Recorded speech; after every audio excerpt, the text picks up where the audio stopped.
Wala pang impormasyon si Senate President Juan Miguel Zubiri kung talagang galing sa Senado ang taong nag-leak ng umano'y impormasyon kaugnay sa sinasabing travel expenses ni House Speaker Martin Romualdez. Sinabi ni Senator Zubiri na hanggat hindi ito pinapangalanan ay mananatiling alegasyon o intriga ang impormasyong ito.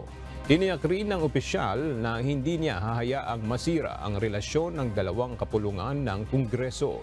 Sakali naman aniyang mapatunayan na mayroon ngang nag-leak ng mga maling impormasyon sa travel expenses ng House Leader, ay agad nila itong papatawan ng disciplinary action.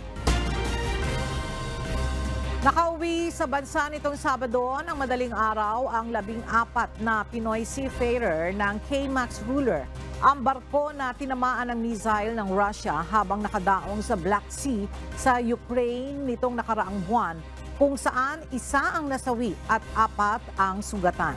Kasama sa umuwi ang kapitan ng barko na nagtamo rin ng sugat sa insidente. Nauna nang umuwi ang 3 Filipinong crew ng K-MAX Ruler noong isang linggo.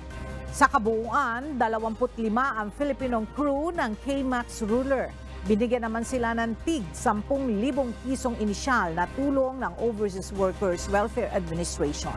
Sinagot naman ng kanilang manning agency ang gastos sa kanilang pag-uwi sa bansa.